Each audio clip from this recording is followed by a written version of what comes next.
The event today is on energy transition, financial markets, and the new EU interventionism, as you can see here on the slides. And to present this talk, we're very, very happy to have our very own, very new colleague, Professor Federica Genovese, who recently joined us from the University of Essex, here at the Center at St. Antony's College and as Professor of Politics in the VAL. And Federica has had positions not only in the University of Essex, but also at Stanford University prior to that. And her work focuses on international and comparative political economies. It's fantastic that we get the reinforcement of our existing expertise here, with particular attention to climate politics. And you'd be surprised to learn that we didn't actually have that many people here, or indeed in Oxford, working the politics of climate change, environmental politics, except for perhaps another one noteworthy exception that was also with us today, we'll introduce in a second. Among other projects, I just mentioned that she's currently leading the New Varieties of Climate Vulnerabilities project, funding by 4 years or 5 years Research Leadership Award from the American Trust, which is very impressive indeed. And to discuss this presentation today, we have none other than our other colleague at St. Antony's College, Professor Tom Hale, who's also at the Vlandas School of Governance. And I think he's really ideally placed to fulfill this duty, this role, this opportunity, given his research expertise on transnational problems, how to deal with them, but with particular focus on environmental issues, among various other really interesting projects that Tom has completed. We'll try and keep the presentation short and crisp, around 30 minutes, and then about 10 minutes, check that it's okay with you, 10 minutes for the discussion, and then we'll open up the floor to the Q&A. So thank you all for coming, and please join me in welcoming our new colleague, Federica. Thanks so much for coming in the middle of the term, and thanks so much for bearing with us as we're trying to get a PDF going. So the project that I'll present today belongs to one area of interest of mine, which has to do with how to mobilize capital in the fight for climate change. So while right now in countries like the UK and across certainly the global north, we're getting very interested in how the public feels about climate action, what type of climate policy designs the public might have more appetite for, how to mobilize some of the losers, of climate policy, especially decarbonization.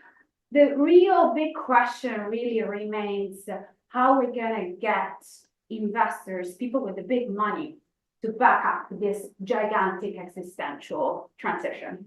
So this paper sort of stems from that interest. I'm interested also in what the public thinks about public policy, but I'll be talking today specifically about how markets feel about any policy announcement that have been sort of being thrown into the arena, especially in the last couple of years, and especially in the context of the EU. Okay, so we're going to be focusing specifically on Europe, but even more specifically on EU, the institutional sort of announcements, signals, or as I will call it, interventionist messages that EU institutions have been sending that could affect how market investors think about the type of firms that they want to back up, and therefore what type of credibility EU signals can have for very important market actors. Okay, so backing up, sort of like the general sort of contours of this paper, let me start by saying that when we think about the EU, how EU institutions have been dealing with climate change, we need to sort of realize how important the self-perception of leadership that the EU has had in the area of climate is. So the EU has been trying to be a global leader on climate for more than 20 years. It was Barroso that really started creating this big vision on how the EU was going to place itself as a global champion of climate policy around the world.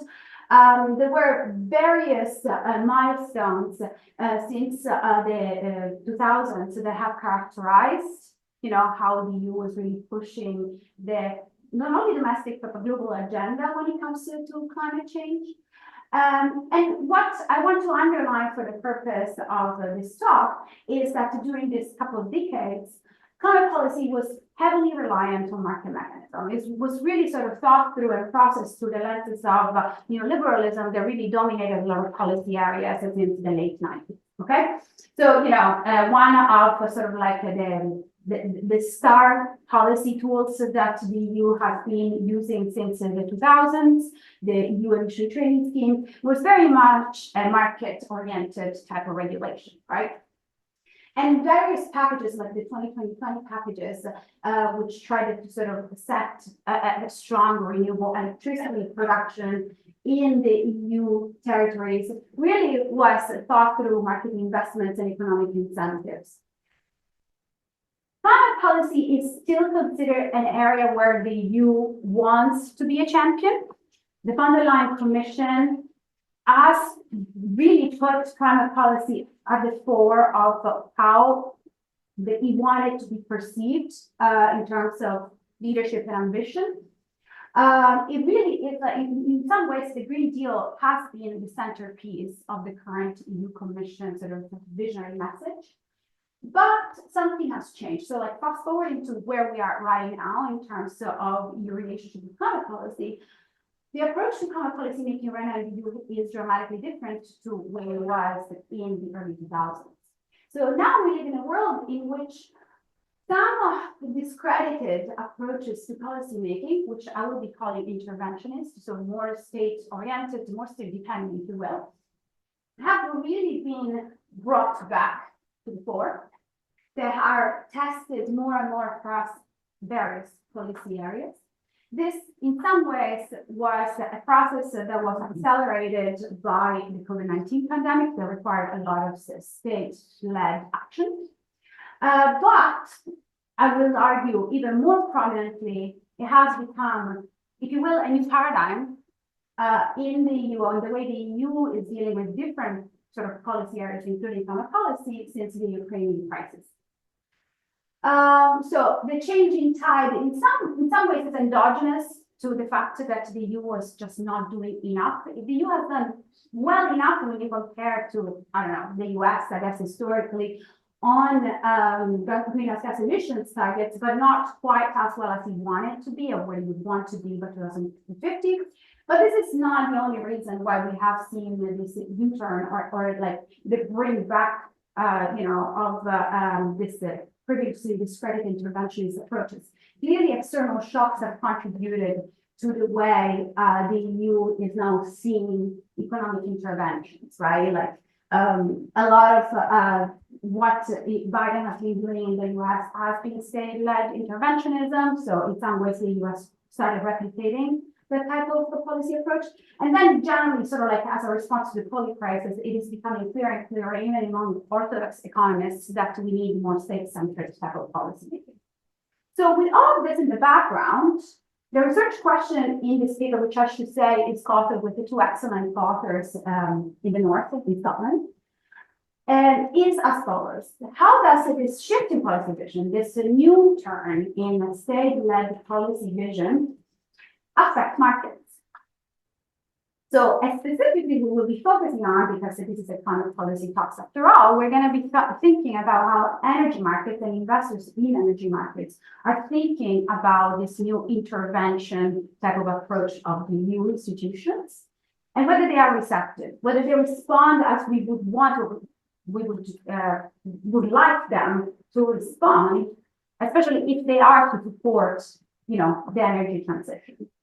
This is not an obvious question because the investments required for the energy transition will immensely rely on financial markets. I think we really cannot underestimate how much private capital will matter. We talk a lot about debt, public finances, but really we will need trillions of dollars coming from private assets.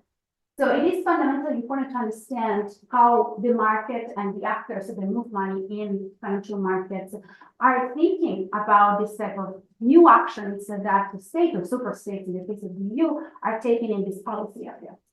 we need to understand how the markets respond, because it is possible that they actually may not find the risks of this new state-led approach to climate policy manageable. They may find it risky. So we need to assess that. But also theoretically, it is not obvious if investors should take, EU intervention seriously for many reasons. First of all, because credibility is not an obvious thing in this policy area. There is a lot of discussion in EU politics scholarship on how credible EU institutions are. And also in a technical area like climate policy, where there is actually a lot of science and engineering, it's not obvious whether political actors have a way to really cut through a very clear message for short-term market investors. It's also not clear whether markets will respond to energy-related interventionism. It is possible that what they are waiting for is actually messages that are not related to the climate transition, or vice versa. It's possible that they would only respond to direct quintessential climate messaging. So we just don't know how much of a gray area type of interventions would actually matter for energy markets. And finally, again, if we agree that we do need an energy transition, if we agree that there is necessity for deep and ambitious decarbonization, what we need is for investors to move money from the sort of brown companies that are actually furthering the process of the energy transition, towards green companies. So it is fundamentally important to understand if the effects of interventionist announcements, for example, from EU institutions, would actually do that, would create this type of distributional effects that we would want to see, with green companies, green assets being championed, and brown companies, brown assets losing out. So we explore the market reactions with all of these things, all these thoughts in our background by producing an event analysis of short-run financial returns of both fossil fuel and renewable energy companies in the span of events that occurred in 2022. Essentially, the argument goes as follows, and I'll talk a little bit more about the hypotheses and assumptions, but the main argument at the core of the paper is that actually we believe that the state-led intervention, even at supranational levels, like in the case of the EU, can be credible. However, there are some conditions that will make it especially credible, like, for example, an elevation of uncertainty, like, for example, in the context of the onset of the Russian invasion of Ukraine.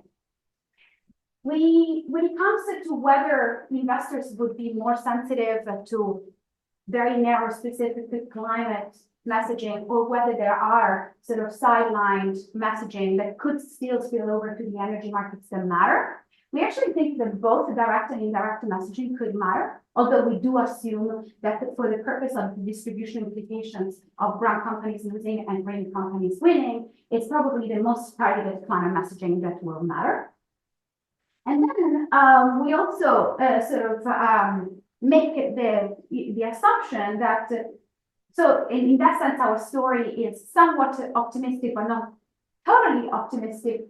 We do think that the EU did move the green markets in the right direction, that there were distributional effects from some of the interventionism it experimented with in 2022 in the aftermath of the Russian invasion.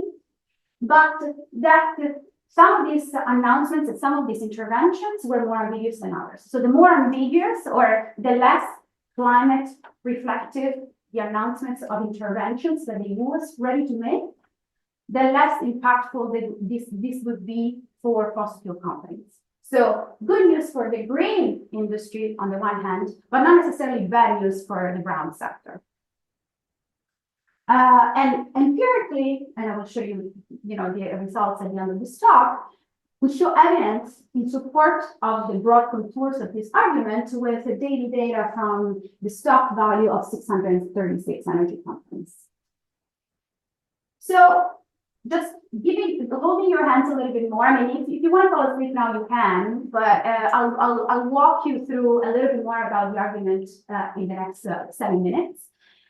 So basically, we are focusing on a specific time, a time in which there was a lot of holy crisis, as we call it right now, turbulences, a lot of sensitivity, a lot of to what was happening outside of domestic borders, and a lot of uncertainty. This was 2022. On the one hand, the Russian invasion occurred in February 24, 2022, but on the other hand, a lot of other things were happening. So Chinese investment and subsidies were really skyrocketing at that point, you know, as a consequence to some extent of COVID-19 and China wanting to strengthen its supply chains. The US at that point had entered a phase of the Biden administration where really Bidenomics became, you know, a formal framework. And all of a sudden, especially from the US and Chinese side, we are seeing this booming of green industrial policy. So this is the context we're talking about here. This is the type of world in which the EU was embedded in 2022, right? So on the one hand, the Commission, as I said earlier, already in 2019 had promised a path for a Green Deal. So, you know, climate policy was already central to what the EU wanted to do, you know, regardless of what was happening geopolitically around the world. But obviously, in 2022, there is this momentum, this opportunity for, on the one hand, doubling down even faster on the Green Deal, and on the other hand, having to necessarily respond to what was happening on the Russian front, which first and foremost was affecting energy supply. So there is this opportunity for, on the one hand, doubling down directly with interventions that have to do quintessentially with climate pledges, and on the other hand, possibly linking that type of activism on the climate front with energy actions on the geopolitical side. So what we thought we would try to explore systematically is how these different types of policy interventions on these two fronts that the EU have to confront could affect green and brown energy companies' portfolios. So stock values, okay?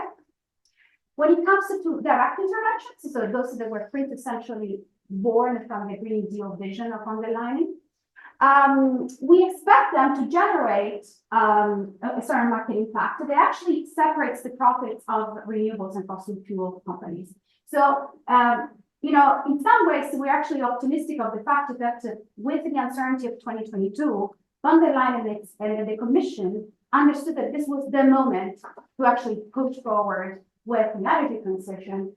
And that sort of that intervention, which came with various packages, we're going to specifically be focusing on Recover EU, which have to do with reshuffling the way energy ought to work in the European borders, really could mean that that type of green industrial policy, like the Inflation Reduction Act, has been for the US. Okay, so in that, so if we think only about this, you know, climate actions that took place after February 2022, focus on climate, we actually think that there is possibly a positive story there to identify.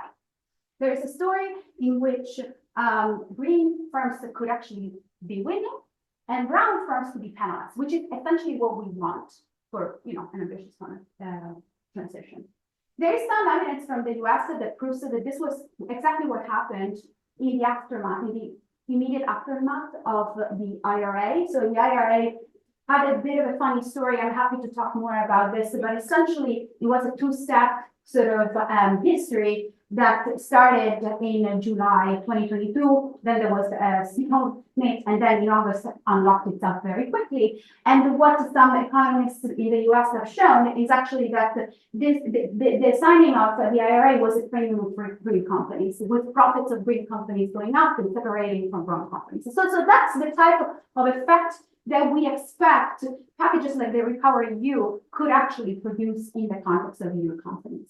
Okay, so essentially, this drives us to two hypotheses. So we expect the renewable energy firms could actually benefit to a greater extent than fossil fuel companies when this type of Green Deal, Recover EU, IRA-style interventionism was announced. We also have an auxiliary hypothesis to this one, meaning we expect the distribution effects to materialize, and we expect that possibly European renewable energy could benefit the most. Because if we believe that state-led industrial policy is especially beneficial for domestic companies, right? It's like sort of like a way to protect your companies in order to make them stronger in the global competitive world, we would expect that this, especially European domestic renewable energies, should have won from this type of interventions.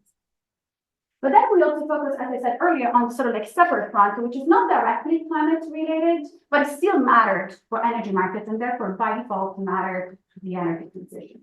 So as I said earlier, there was a lot of geopolitics that the EU Commission had to deal with in order to engage with the fact that there were global supply chains and especially Russian supply chains of energy that have to be dealt with.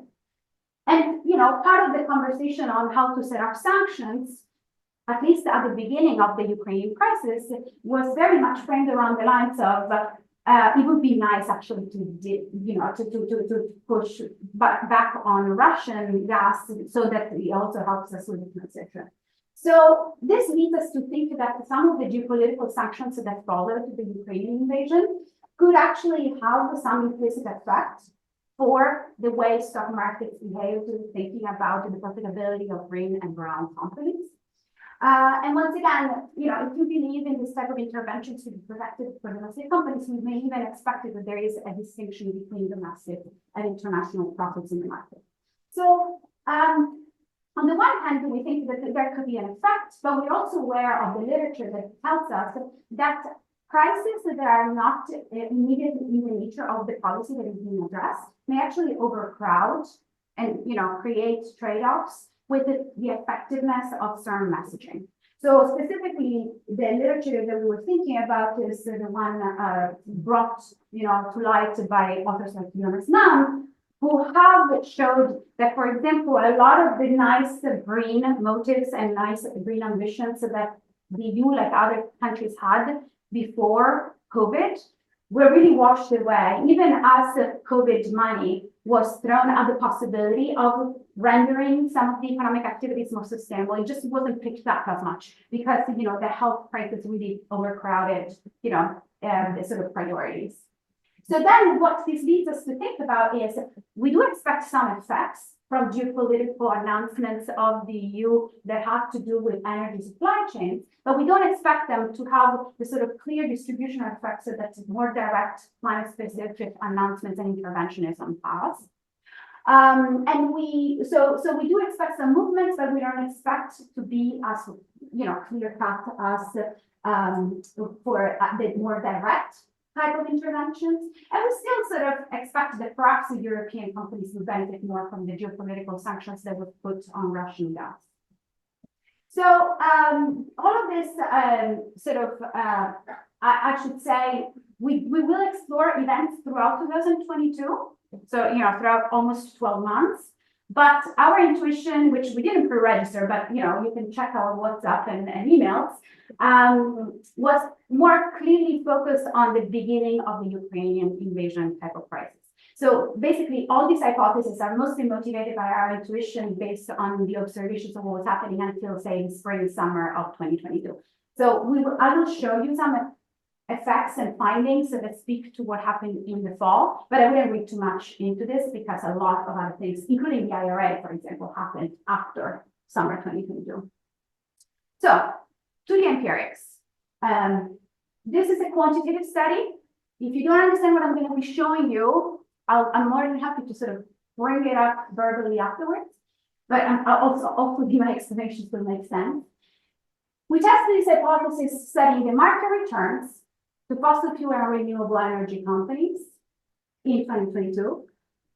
Obviously, when you do event study design, so basically you need to be quite certain about what type of identification you're using. So what is the signal, right? So in the context of an empirical study, we will be using sanction packages to Russia, specifically energy-related sanction packages that could affect Russian gas, for example. And that represents our indirect policy channel. And we'll also be focusing on REPowerEU, which is one of the children of the Green Deal that was started in 2022 as the more direct green policy intervention. Okay? So we'll just be, we went through basically the archives of the EU Commission, we went through news from 2022, bringing all the trauma back, and sort of identified which we thought were the most meaningful of the sort of commitments to interventionism that the EU had, both on the political sanction side and on the Green Deal side.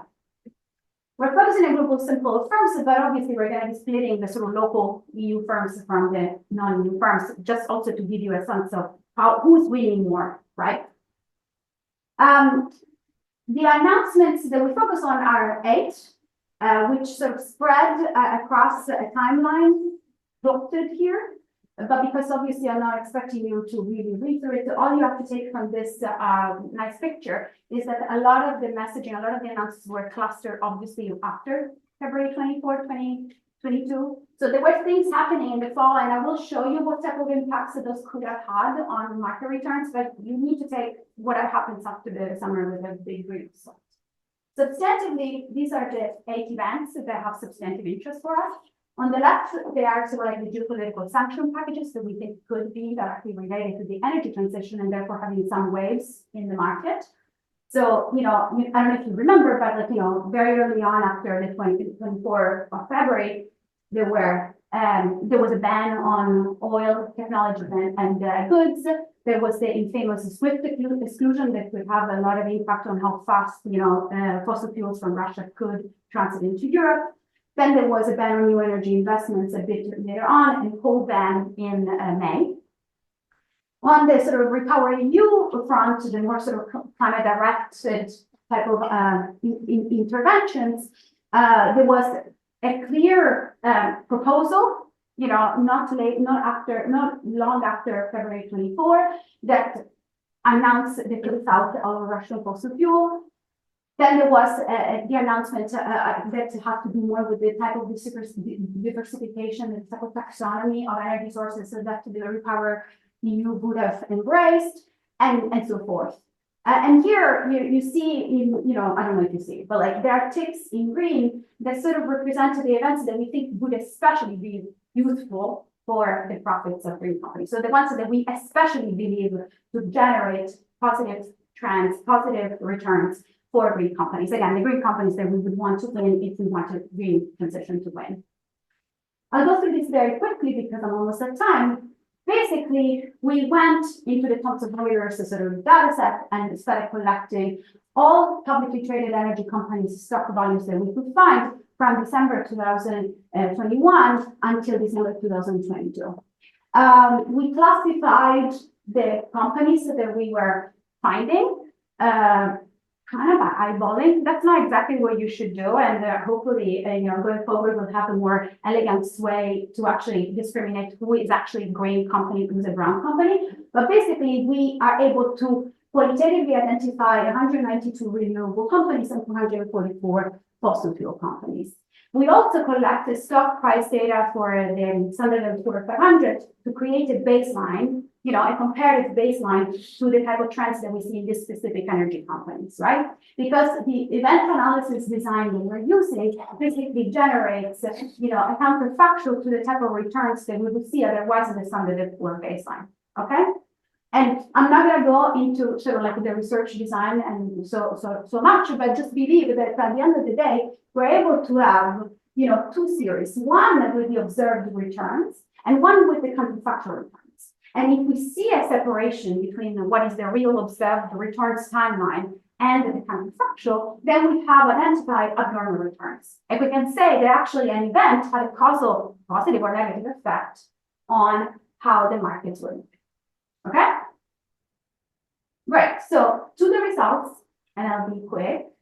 I'll first show you some results that speak to what happened after, the announcements that I just described to you in the renewable energy markets and in the fossil fuel markets. So you'll see 2 plots that separate the green companies and the brown companies, and you'll see coefficient plots that, if they don't cross the 0 line, indicate a statistically significant effect. Then I will be showing you the same results separated between brown and green companies, but this time I will also add another layer of separation, whether the companies are European or not. So whether there was a stronger effect domestically or not. This is essentially the result. And once again, we could go and interpret each one of these coefficient plots, but actually I'm going to try to sort of zoom in the attention on some specific findings. The vertical line separates on the left side the events that happen until the spring. So those are the ones that we feel more confident about, that we think our theory makes more sense to. The ones on the right side, they're ones that happen later in the year. So, the one I trust less. And I basically put a circle around the coefficients. They actually generate distributionally different effects between brown and green companies. So, for example, here for the first assumption that have to do with the ban of oil technology, you see that both the green markets and the brown markets had a positive effect from this sort of assumption, but that actually the green companies, the renewable energy markets, had a statistically more positive effect. So they interpreted this as very good news. It's good that we are now stopping with importing oil. That will decrease consumption. That's good news for us, right? But even more distributional effects are on the side of the more direct climate packages. So the REPowerEU proposal and then presentation, those are the ones where really the good action happen. Because we don't want simply green companies to be a little bit more profitable than fossil fuels. We want fossil fuel companies to not be profitable. That would be the most credible signal, right? And this is what we see here on the more direct messaging, right? So, for example, the proposal in March, so, just a couple of weeks after the invasion of Ukraine, shows that the green market investors took the REPowerEU as an incredibly good signal. Good news, we can get this done. And that movement of money actually punished the fossil fuel markets because that effect is actually negative. And now, just to give you a little bit more flavor and substance, and I'll finish there, I guess you may be asking, well, are we talking here about a victory for European renewable companies, or is this, an average effect, or maybe the opposite? Is this being driven by competitors outside of the EU? And so here's the results as I sort of announced earlier, divided by EU companies and non-EU companies.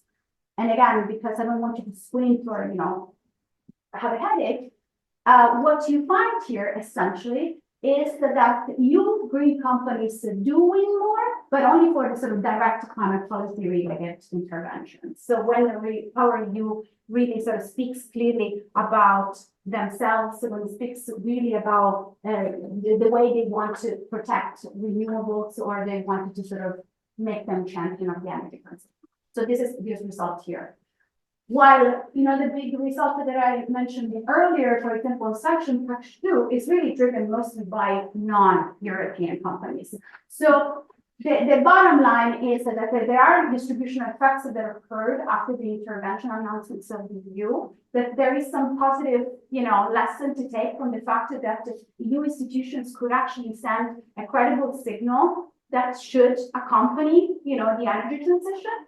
But that this was definitely something that occurred only at the peak of uncertainty right after the invasion of Ukraine, that it did not generate as distributional consequences on the geopolitical side. So basically the geopolitical messages was not leveraged enough as it could have been to actually drive and accelerate the energy transition. And so on the one hand, we think that our story is somewhat positive because it does tell us that the EU Commission was taken seriously. The market investors were paying attention, and that there is something that really moves markets when big super state actors decided to enter the policy field more substantially. But on the other hand, the fact that there were other parallel policy areas where they did not double down on the energy transition messaging as much definitely created a trade-off with what we see in the sort of climate-specific area. And again, these results are massive at the beginning of the crisis. This 2 percentage points is really a big effect in this type of event study designs, but it sort of fizzles out in the months following the beginning of the war.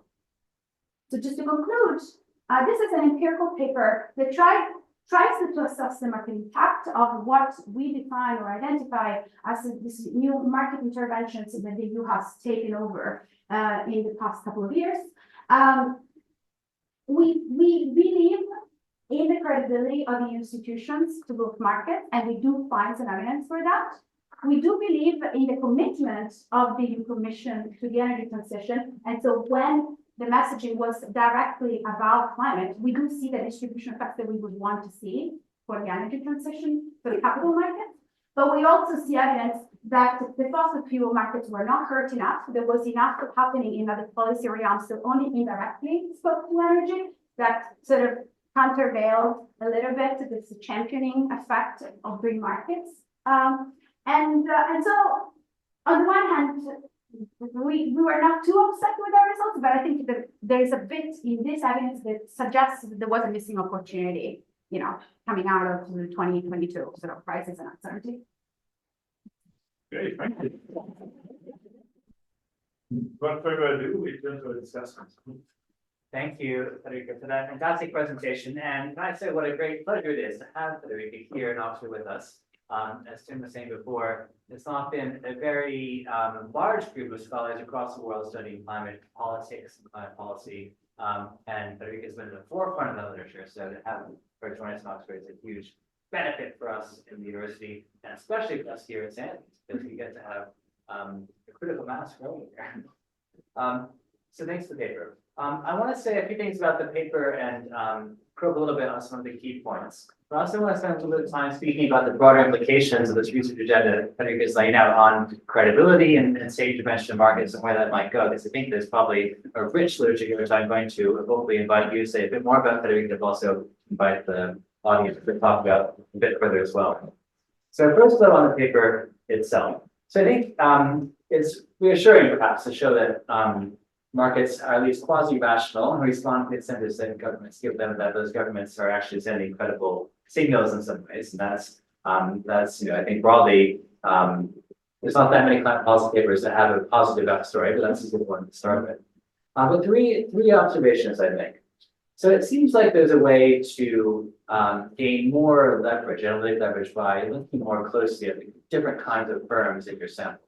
I know that some of the literature is kind of divided green and brown companies in quite binary ways. The great starting point obviously helps. But it seems like the different kinds of interventions you're looking at have very different implications for different kinds of fossil fuel companies and different kinds of green energy companies.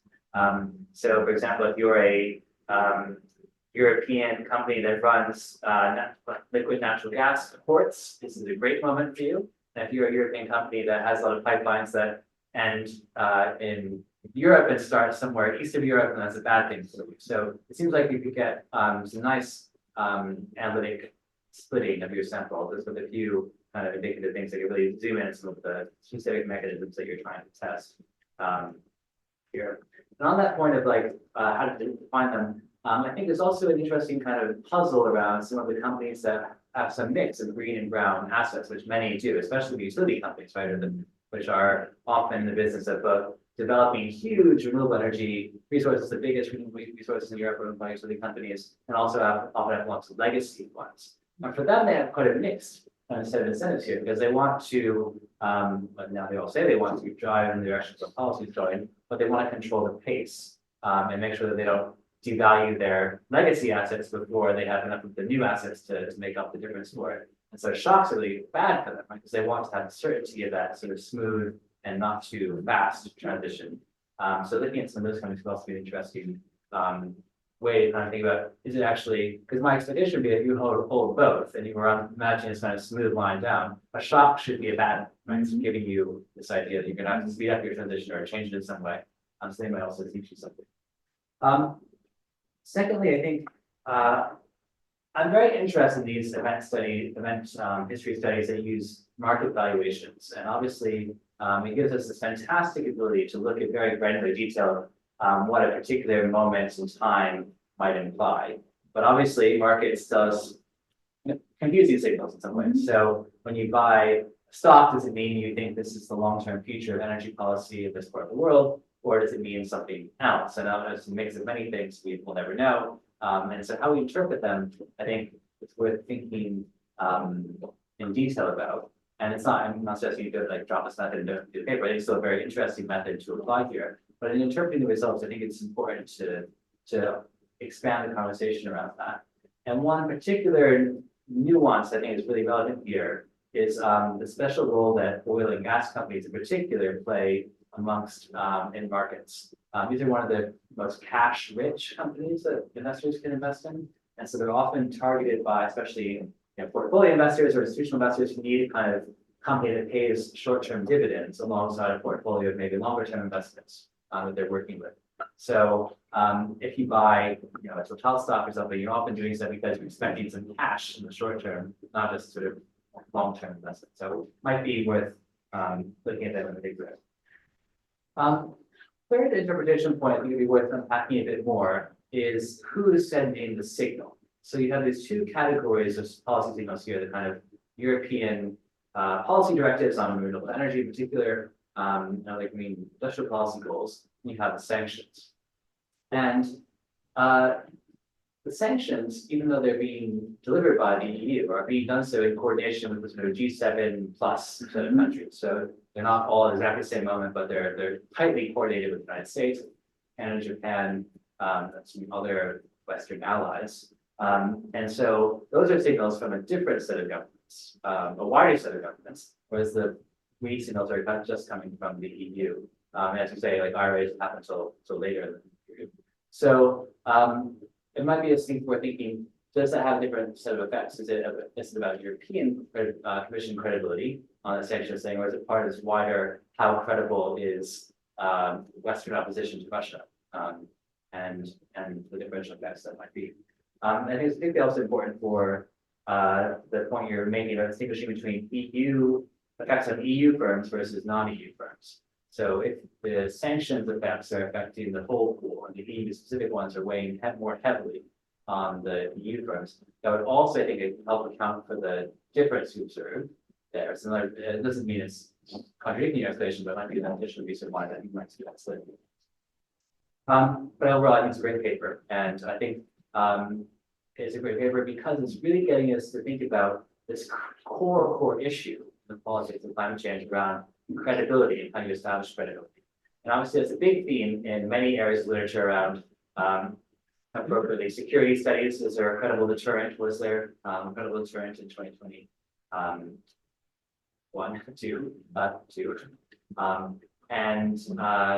also monetary policy is one of the issues. So I think it's a very useful thing to consider.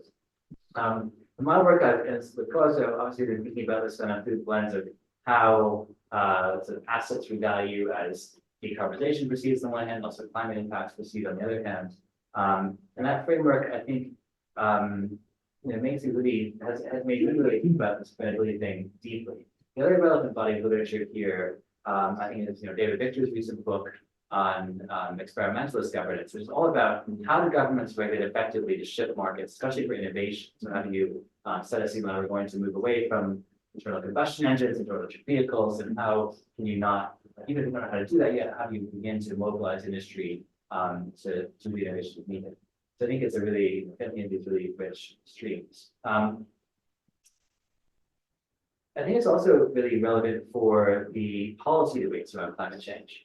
We have now a world covered by net zero targets, and we observe very clearly that in almost no country is there a kind of match between the policies on the books, the implementation of those policies, and the targets governments have set for themselves. And that's true in the EU and true in all, I think, in every single EU member state, and certainly well beyond that. But this sort of implementation gap or credibility gap, if you look at the most recent UN gap report, is something like 18 billion tons of carbon, so about half of the current net emissions per year by 2050. And so if governments could somehow actually convince the world that they were really credible, then we shouldn't see that gap there, right? We shouldn't, and market valuations would look very different than they do today if we really believe that we're going to be following this scenario. So that's a way of saying, I think this research agenda you're developing here is really actually at the core of what we're trying, what the policy landscape is trying to do. So it seems like the next set of questions where the research agenda should be going, and maybe I'm curious for your thoughts on if this is indeed where it's going, is how to think about under what conditions you have more or less credibility and how do you kind of build credibility in a more practical sense. And obviously this paper is about shocks and the role of shocks in influencing credibility. The other one people often look at is relevant this year, elections. We're thinking about elections around the world, and the elections coming up and will that maintain it? But putting that aside for a moment, how do we think about shocks and credibility? So this is a study about EU policy effects, but obviously we want to think about the broader effects of this shock. We need to look at slightly more, at the global marketplace and what happened there. I think the kind of positive news that emerges in your paper, I sort of read as alongside the maybe less positive news with kind of transition of what you might observe, say, in the United States, where for a consuming polity like the EU, large net consumer, then these kind of shocks seem to reinforce the credibility of the transition concern, aligning incentives to move away from fossil fuels. For a country like the United States, or indeed Russia, which are producers, this was exactly the opposite. It was sort of even the advent of sanctions, basically boosted the price of oil so much that Russia made more money from its oil and gas following the shock than ever. And in the United States, it is now the world's largest exporter of oil and gas, and it's producer of oil and gas, like by far, way bigger than Saudi Arabia. I think the war in Ukraine has had a really detrimental effect on the political economy of transition, but really by reinforcing and empowering all of the producers. So the good news about what you find in the paper may not be sort of ultimately good news for the transition globally. And see, instead, it seems like the shock is actually reinforcing this cleavage, which is, these are sort of mixed economies that could go more green, could go more brown. We're seeing actually shocks tend to drive both to a deeper extreme, which I'm not sure is actually a bad thing. Like maybe that's splitting it sort of past our kind of asset valuation work, and sort of that's the split that has to occur, must occur, and is occurring, and kind of makes it real, but it's not clear something that moves from one or the other. And I think you saw it really clearly in the wake of this shock in the oil and gas majors, which all of them made huge profits. Many had a bit of risk about their stock price because there was concern they were so profitable they might face a kind of windfall tax. The practice that didn't materialize yet. And many of them have walked back on some of their climate commitments precisely because of the vast amount of money they're making from their legacy businesses. So yeah, a bit of a negative implication there. So longer term, I think this kind of research on shocks and how it makes credible or less credible different transformations is really interesting. And it seems like the next step is to think about the conditions under which it's mediated through the political economy. If you imagine if you didn't have a von der Leyen commission that was really committed, that would actually want to move away, as you did here in the UK, right? The administration that was looking perhaps for reasons to move away from green commitments, it could have gone the other direction. So thank goodness. Thanks for getting us. Great, thank you. Would you like to take some of the points already now? Do you want me to take a few questions? Then you kind of pick and choose and answer them. Let me first say that I'm honored that Tom decided to said yes to discussing this paper, and I'm super excited to be his colleague now. And everything you've said makes a lot of sense. Some of the comments are more paper specific, and maybe we'll leave this for later. But what I wanted to say that depicts on your very final comment is that I think the reason why I'm sort of trying to sort of project some optimism into what I'm seeing in the data is that perhaps my baseline expectation is actually very dark, and so seeing, the EU Commission being, acting upon what obviously was a huge existential crisis in February 2022 as a good signal from some of the markets, obviously with all the caveats of the short-term movements not telling us how the long-term energy transition will work out. But still, seeing that signal being nodded by people that are moving real money, I think that speaks about the fact that there are windows of opportunities that we should not discount ever. If anything, that we as a polity and voters, NGOs, civil society, should have pushed even harder at the moment in which clearly there was that opportunity. But you're absolutely right on sort of like the negative side and all the possible ways in which the interpretation of these results may not at all. And yeah, maybe I'll come back to this and we'll take more comments, but no, all the other comments about what we can do to improve the story and being clear about the scope of conditions make total sense to me. I do believe that it's losing the type of championing role that it had certainly in the 2000s and the teens. But we're still talking about a very big influential block of country. So we need to sort of push for them to put you at least the set perception to be one of wanting to be champions. So Thank you. We open the floor to questions with an important caveat, which is I'm going to give priority at least the first round to younger or junior members of the audience, students, master students, teaching students, postdocs. Yes, please. Thanks for the talk. I have two questions that I thought about clarifying the theoretical contribution of the paper. So one is I'm wondering whether there's an existing general literature on how market forces respond to policy interventions more generally. So it seems like the message at the minute is, the message of the paper is, yes, there is movement in market forces in response to policy interventions. And I'm wondering what is counterintuitive about that result, and with regards to there must exist a literature that looks at these types of questions in general, not just time specific. yeah. So there's the risk I'm just wondering about what the implications for that literature would be. And the second question is about, so if we think about this as a standard signaling game, where the sender is the EU Commission and the receiver is our market actors, then what is the signal that receivers can extract exactly about? And does it send some? I'm wondering to what extent this is a signal about reducing uncertainty or creating a whole another business environment for market actors. So what is exactly the signal about that the sender sends here? The signal. Yeah, thank you. Thank you so much. I forgot to say, if you could please identify yourself as well, so it helps with the note taking.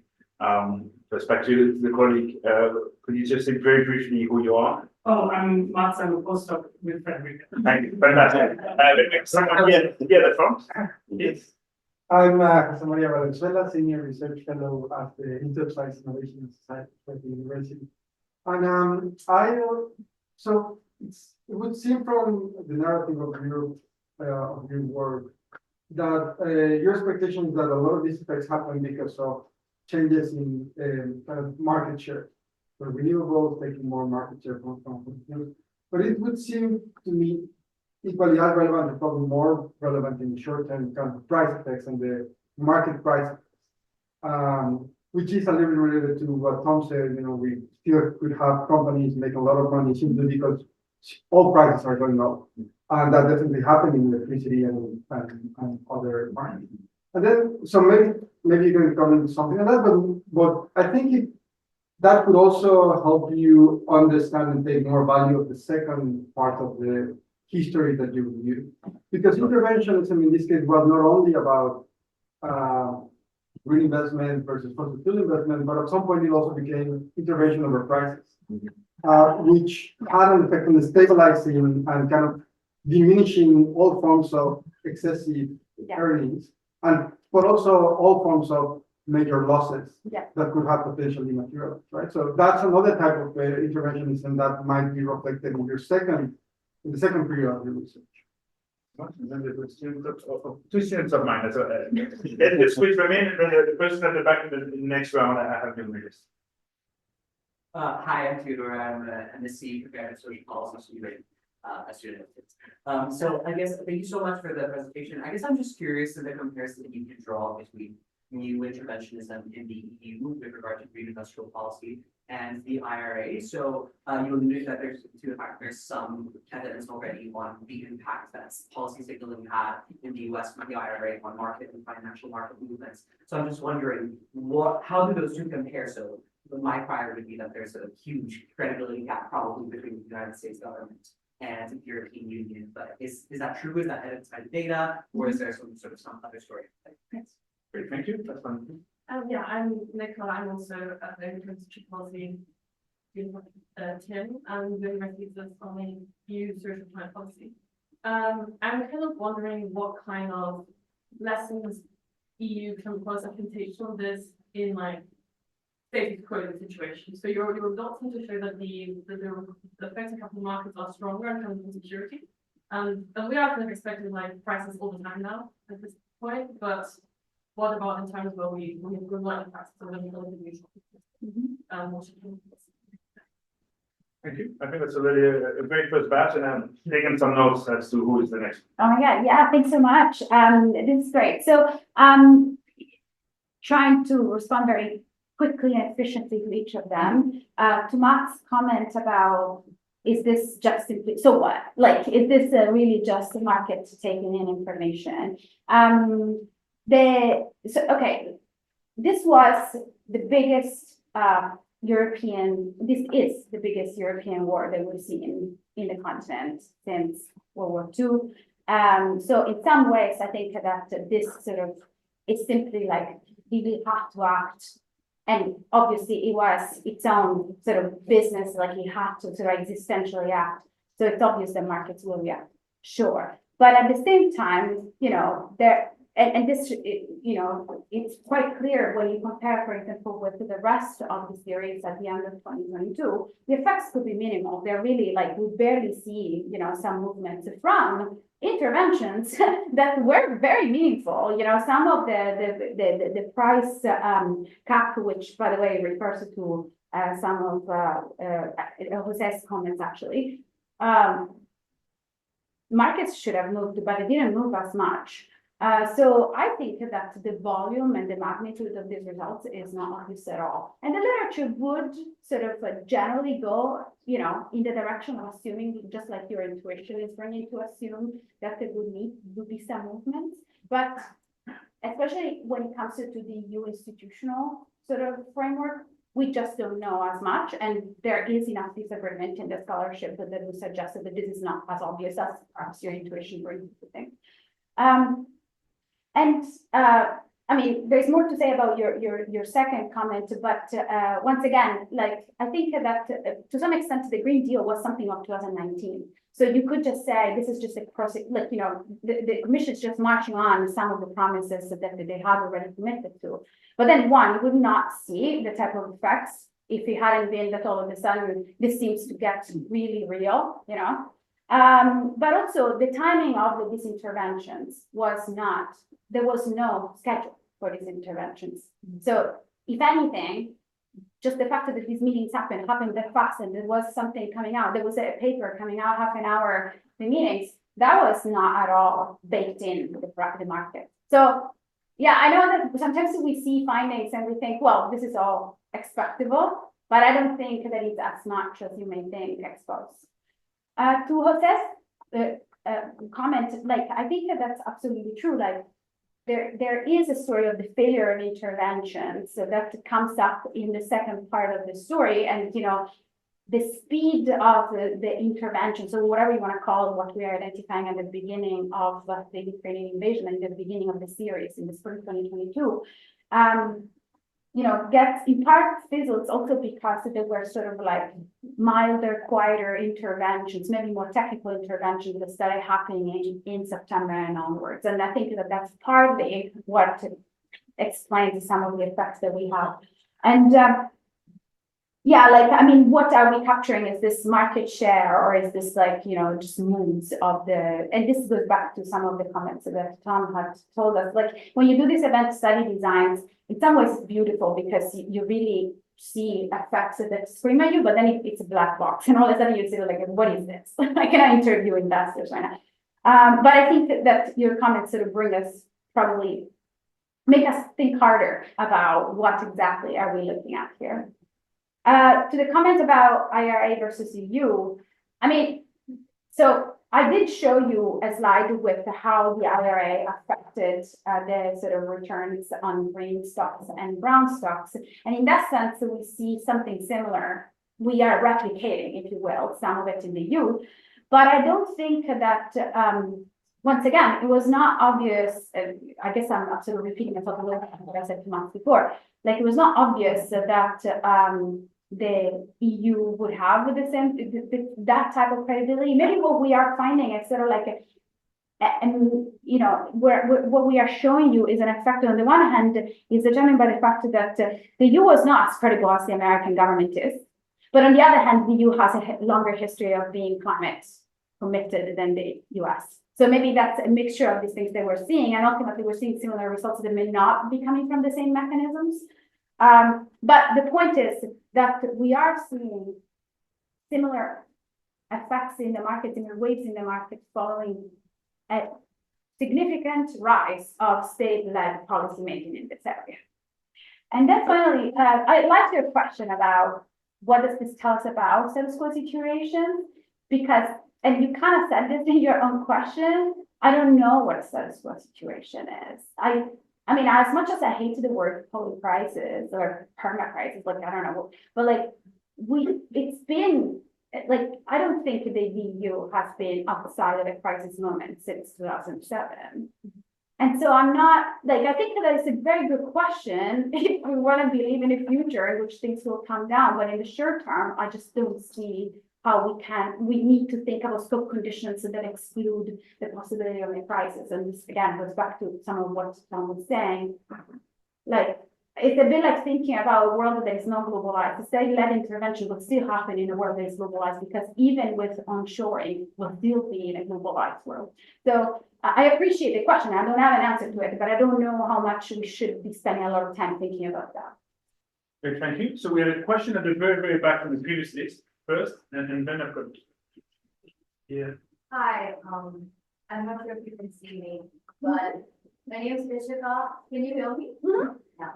My name is Federica. I am doing the African Development Studies, and my question is about interdisciplinarity, because you seem to be answering a lot of different kinds of questions with these papers. It's something that kind of happens when you're addressing things with climate policy. Your paper was really reminding me of Patrick Goldman's paper, which is trying to look at investments in the US, and his conclusion is that there's like a bias towards disinvesting when it's foreign companies rather than when it's domestic firms. But in like these kind of economic analysis, when it comes to policy, they tend to be like over a decade or two, whereas the kind of things you're looking at are a lot more recent when you're looking at policy changes.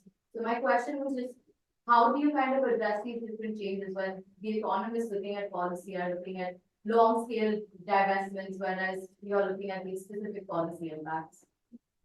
Great, thank you. Do you have more people at the back? At the very back, I could have said something. Yeah, do you have a question? Thank you.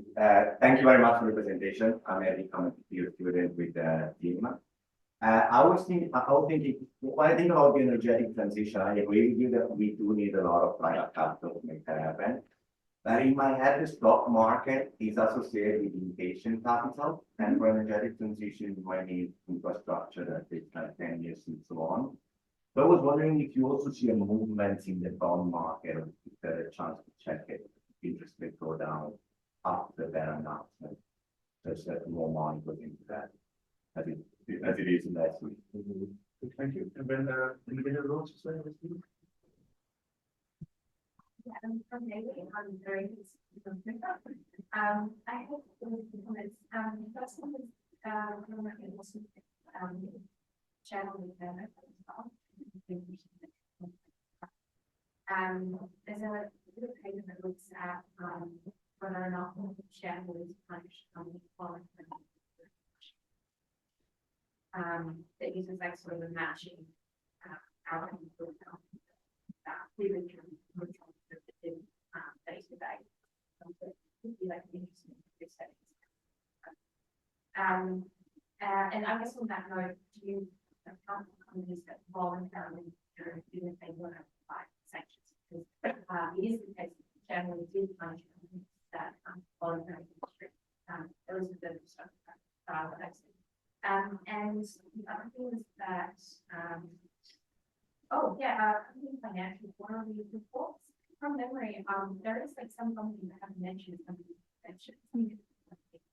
reporting, so I believe that maybe you can come up and share with us. Interesting. Yeah. Thank you. Gazette, you have a question? Or, I can't really see the hand at the back, so I'm just checking, not to put anyone on the spot. Was that the first question we have? I have so many questions. Yes, I mean, I will pause now. I know there's people in the front, you're on my list, and also in the middle rows, and I'll go to you in the next round. Yeah, no, thanks again. And each of these questions are excellent and we could have a 2-hour conversation about them. So to the one that I guess it was framed in terms of interdisciplinary, but I think really speaking out to the multidimensionality of the energy transition. I don't know if you see me. You hear me, right?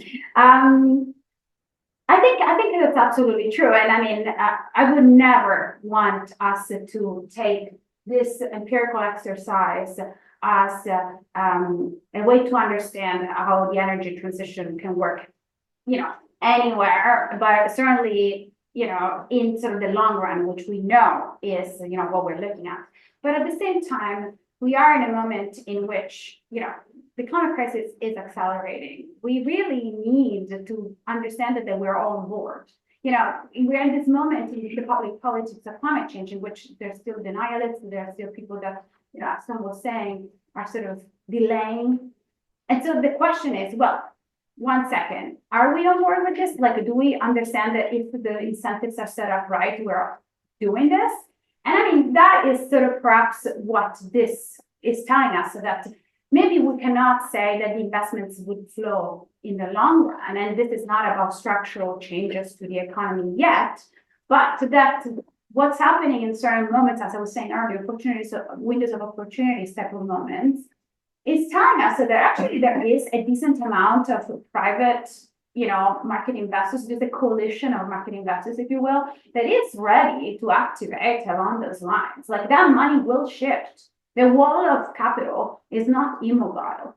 So I mean, again, I don't want us to push the interpretation of these findings against the scope condition, but I think that within the context of in the moment of high uncertainty of the war, we can say that there is enough appetite for messages that maybe in the long run, in terms of the type of gigantic structural changes that we need, but that will require appetite now from actors now, if it makes sense. To the comments about, I guess this actually links well with your question or your point about stocks, this type of very short-term stocks movements, as you call it, impatient politics. Yes, and I certainly believe that this is a big caveat with, capital C for our paper. We haven't looked at other types of capital movements. But, I think the comparison here is that, in the generic stock market, especially planted in the US, like some of them before, we're not seeing that type of effects. So, you would expect them to find nothing because all of this stock prices will be, very moody. But actually, the fact that you do find these effects suggests to me, once again, that yeah, maybe at the end of the day, this is a bit of a tear because it is not telling us how much people want to invest for a gigantic long-term transition that the energy, adjustments will require. But that treated in a certain way, some capital will actually be more responsive to mobilize for that type of energy transition. I think, yeah, Haley, I think the first is a great suggestion. I think that your second point goes more in the direction of can we slice the data so to make sure that we don't have Russia-based assets, which is an absolutely right question. We try to avoid this, but as I said earlier during the presentation, we kind of eyeballed the companies and we need to do a much better job of sort of being sure about what type of companies we have in front of us. And I love the idea about looking more at the quarterly reports, which would tell us give us even stronger evidence on the credibility side. Okay, thank you. A few of my dear colleagues now who've been waiting patiently since the Q&A started. In that order, Hartmut, Adrian. Yeah, Hartmut, my questions are related to all the other questions. One is about nuclear companies. all debate whether they're green or not, which happened on the same. So is there a particular investment into nuclear, which would be the instinct? So that's along the lines of Tom saying, let's look at the companies. The other one that strikes me is there isn't a unified energy union.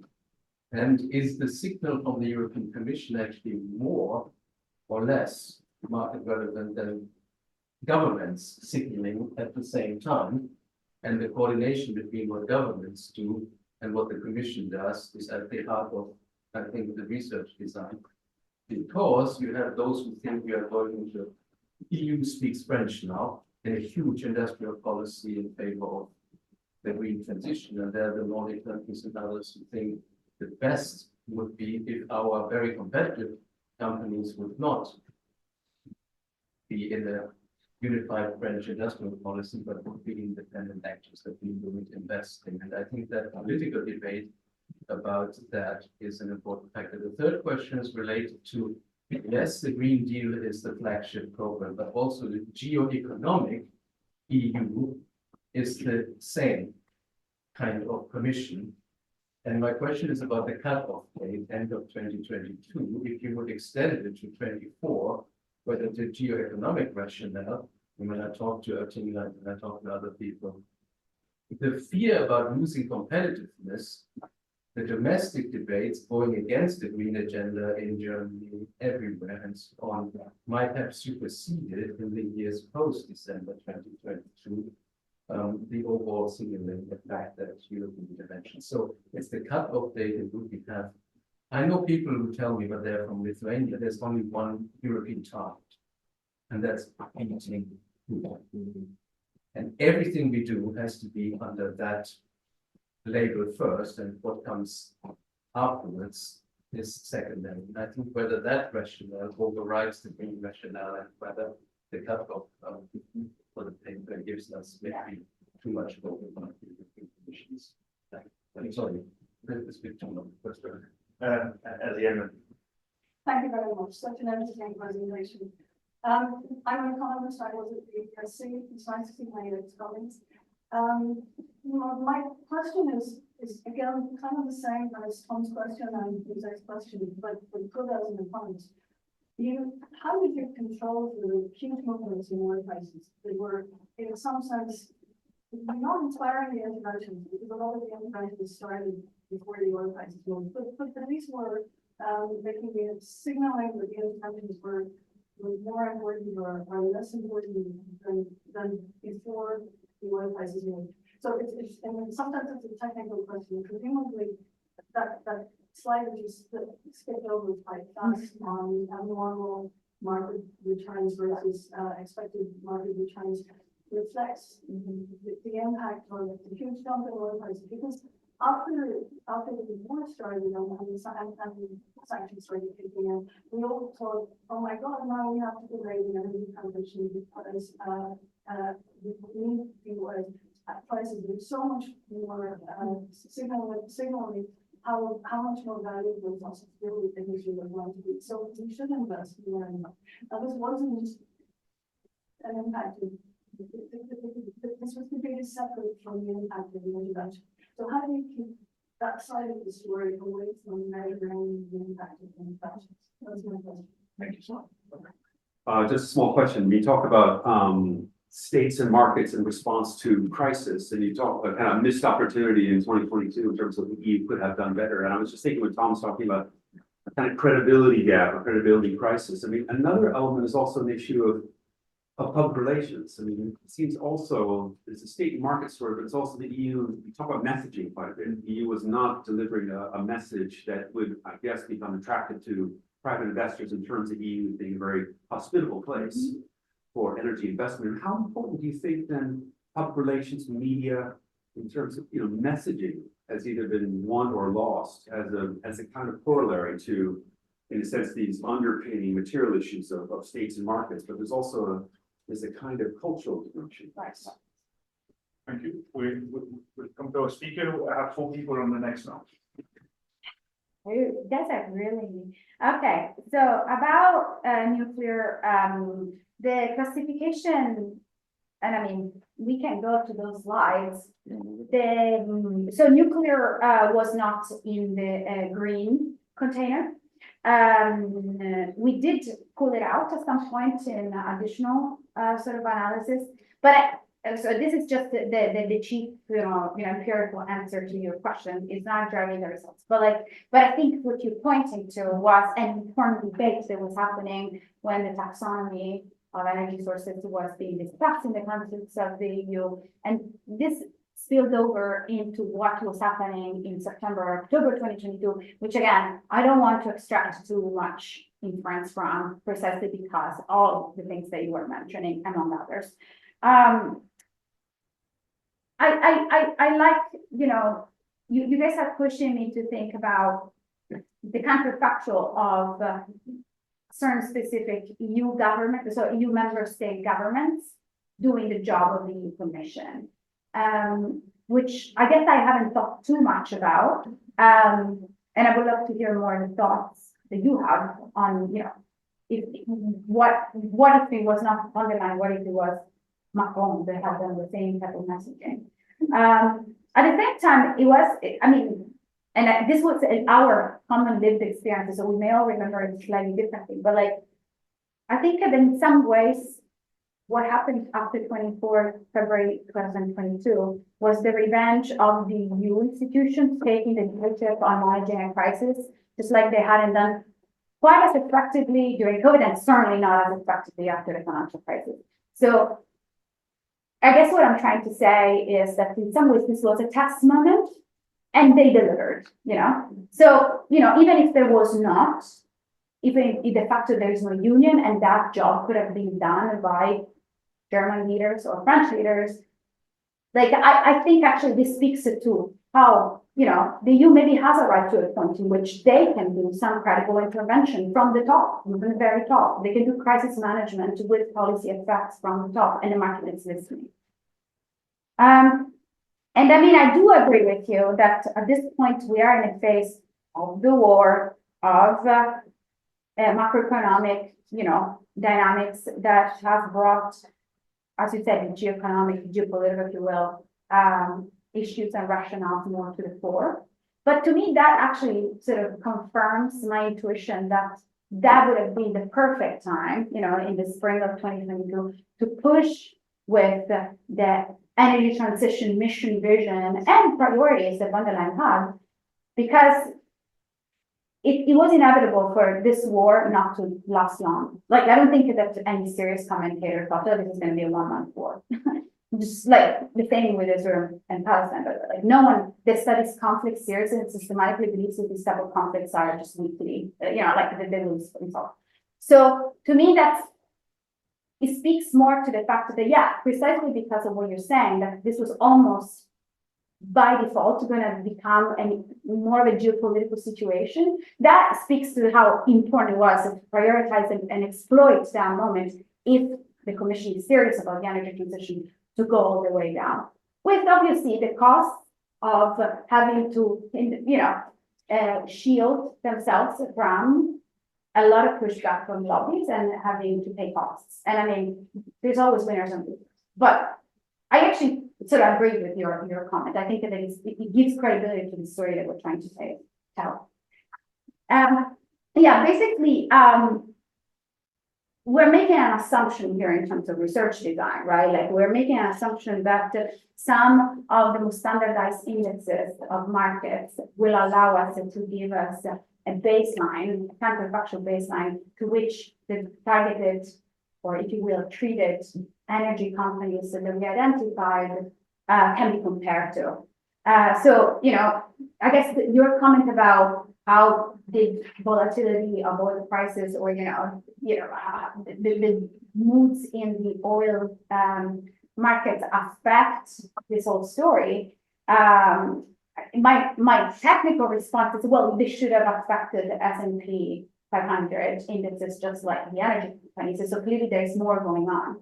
But my honest answer to you is that probably oil volatility will affect first energy companies and then affect S&P. So we are sort of leveraging a little bit the time So I feel confident in what I'm showing you. I do think that those are actually intrinsically valid results, but I agree with you that there may be a lag in the way the results work, and this may explain, among other things, why at the end of our time series, at the end of 2022, the results are so flat. And to the comment about sort of where, so ultimately, this is not a story that has a ton of politics. It's more about policy. It's more about the mechanisms. It's about digesting information. But I think the sort of what you were pointing to, sort of like, what was the public relations story? What did the media do that could have pushed in different directions? I think actually there was a moment in which a lot of voices took the Ukrainian, invasion as demo, like, a lot of green leaders immediately said, that's the moment. You go, like, that's when you sort of, you double down on the energy transition. So clearly, I'm not showing you evidence of this, but it seems to me that was part of what contributed to the REPowerEU. The REPowerEU was basically a package within the Green Deal that said, we are gonna get out of Russian fossil fuel and doubling down on renewables. That's essentially what this is. I don't think it would have happened as quickly if for 2 weeks people were not banging on the door of the commission to say, this is the moment. Are you for real? Then you have to do this. So, I mean, this is just anecdotal and purely based, again, on lived experiences, but I do think that that's part of what's happening here. The responsive EU finally emerging a little bit. I'm going to squeeze in a final round with 4 people I have on the list already. Brief questions or brief comments, please, starting with you here in the middle, and you. And then I think there was also a couple at the back. So you in the middle, please. Yes, please. Thank you. Maurice, I'm following European politics. My question was on kind of the policy feedback and perhaps different reactions in different EU countries. Because with the multi-level governance, to what extent kind of the national governments reacted to this kind of announcement in terms of their own policies that might support or counteract that, and if we see as a result kind of different effects between brown and green companies in different EU countries. Thanks so much. Angelo, I don't know if did you have a hand up or no? Okay, in a minute, yes, please. Hi, Antony, postdoc at DPR, also one of the biggest postdocs. So yeah, I had some questions. This is kind of like what maybe the next stage of the project, but I'd just be curious to hear what your thoughts around this. This to me kind of seems like, if we think about these companies as very static, they don't really change over time. But I also thought of it as, this is really interesting to see if these companies do change, right? So if these fossil fuel companies see the winds changing because of these interventionist tactics, is that why maybe you don't see as great of effects for various reasons related to war and such things?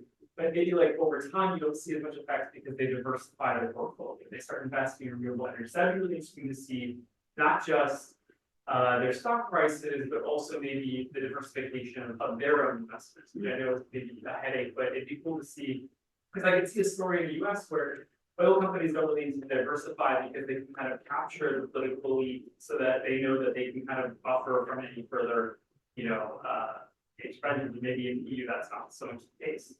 And then the next question I had kind of comes from this idea of like capital flights. Like I'm curious how much of this is being driven by capital sort of foreign. So these might be European companies, but is this cash from abroad, or is this Europe actually, invested? Right.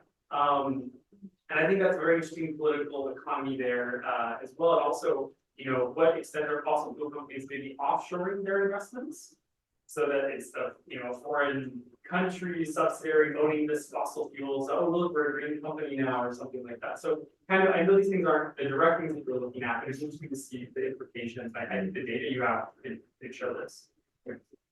At the back, there were no more questions, right? And here now. Thank you for the presentation. My name is Federica. I'm from Italy. I'm kind of a little bit intimidated because I'm not affiliated with Oxford. I'm an LSE alumnus and just visiting my girlfriend. I'm also an LSE alumni, so it's okay. It's okay. It's species. No, jokes aside, I think that in the questions already asked and in the answers you already gave, you covered up some of the aspects that I was curious about. But working in NL, an energy company, like European, also global level, I would like to maybe contribute with a comment or two. Yeah, taking cues from some other comments before, we pride ourselves on being a green company, but I don't know actually how much they are. And also for the energy transition, not only production needs to be up to the task, let's say, and we know the increased external exposure to risks to Chinese solar, which is repowering EU forwards, let's say. Instead of Russian gas, which is changing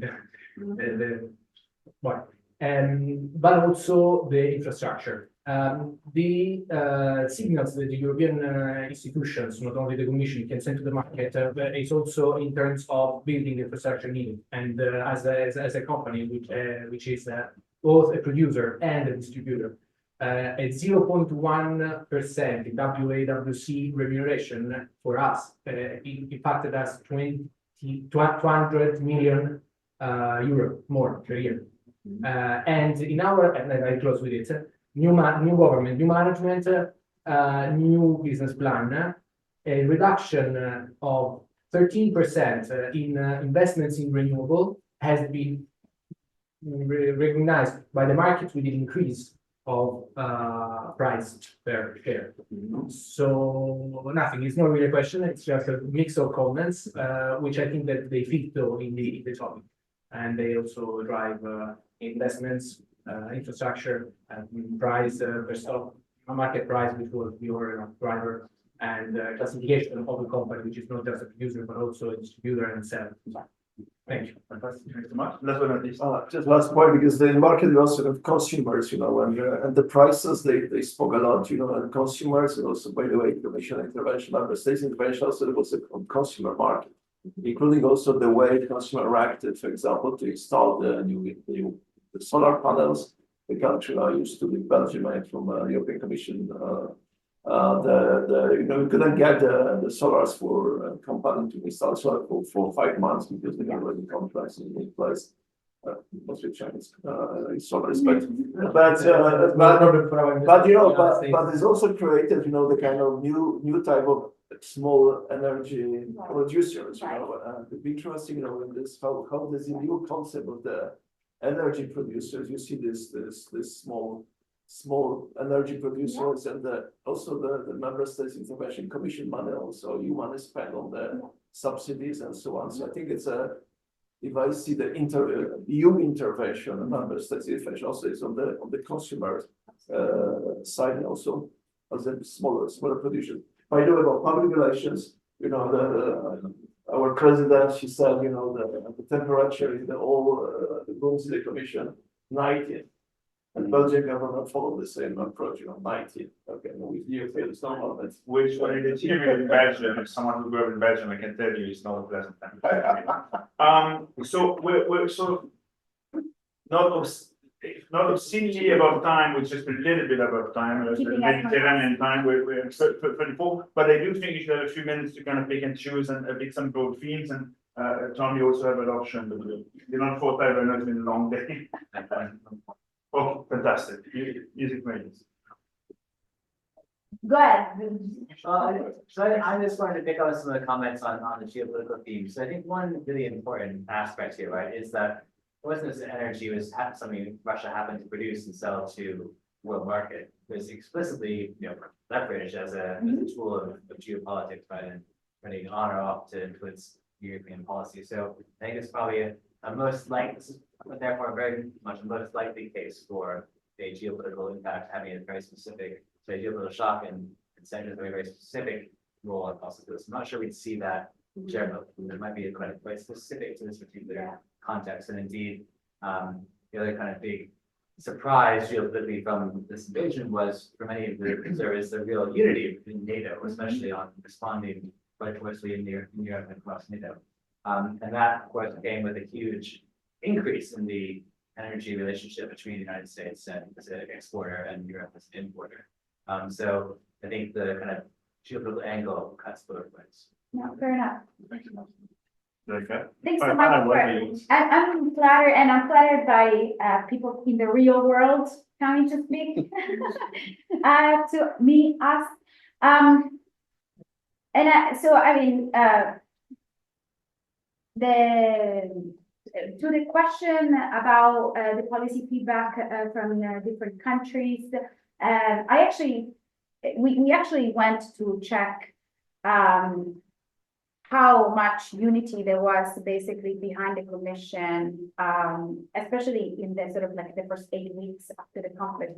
And just like with COVID, really, this was a moment in which governments were really silent. Other research of mine has shown that especially legislative chambers in countries like Italy, France, and Germany tends to quiet up at the sort of moment of the highest moment of crisis. This was evidence from the financial crisis, but again, as I said, this was also true of COVID-19, in March 2020, when, to some extent, the EU Commission got sort of like a carte blanche to do a lot of the movements. And so there was not a lot of pushback, which kind of gives support to why we should be focusing on the Commission for this study, I think. Antony asked a lot of questions that I cannot really answer, and they're all very valid to what we could speak to and to what else that we could do with the type of paper that we have. I do think that your point picks a little bit on what Hale said about how much is this, capital that specifically belongs to Russia on the Russia sphere of influence, and how much was this moving, vice versa, how much sort of leakage and, basically how much capital flight, as you said, matters in this story. And so far, we only tried to start addressing this by splitting the EU and non-EU, but we need to do a better job at this. So definitely true. In the time span that we're looking at, there's no diversification. But I would be interested in sort of thinking about how, some of these signals and some of what we are identifying could speak to a possible diversification strategy or mentality. I appreciate a lot sort of your comment about what this means for a company like Ano. And if anything, actually, the sort of stats that you brought in the room, that this kind of give a lot of more meaning to sort of some of these movements, how much how much money we're talking about, right? Like, I also do think that, again, this is a small story in the big story of the energy transition. You're absolutely right that, some of the investors that are backing up the company like Enel, which for the most part is still completely invested in fossil fuels. What these investors are concerned is like what type of infrastructure will be in place, or which type of infrastructure will Enel match up in order for the energy transition to happen. I'm one who believes that as much as the fossil fuel companies have held hostage the acceleration of the energy transition, I don't think that we can think of a world in which the energy transition is done without fossil fuel companies. So the question is how to create the incentives for people that are backing up these companies to shift or to nudge them, right? Obviously, at a faster speed without all the political implications. Big thorny issue, but yeah. And thanks for bringing anecdotes in support of the story. I don't have the stats, but like one of the results that we find in September is actually flipped. It's a negative result for green companies because it really have to do with how the commission sort of decelerated on basically the REPowerEU started capping electricity prices precisely because consumers were freaking out with inflation becoming a really big issue. So there is a consumer side of this story. There wasn't as much of a consumer side at the beginning of the crisis, which is where the paper is sort of more focused on. And yeah, like how much consumers matter for this. I think that the EU messages matter for the way, for example, heat pump markets look like right now in most EU countries. I mean, we've never seen as strong of a heat pump market. So like I think some of this is actually a positive story, but there's also the depressing story behind it. Like we could have done more. Yeah, Windows production. Yeah, we could have done more. So I must bring this cautious optimism to an end for today. But we want really to thank you all for coming, first and foremost. And thank you, Federica and Tom, for a fantastic event and warm welcome.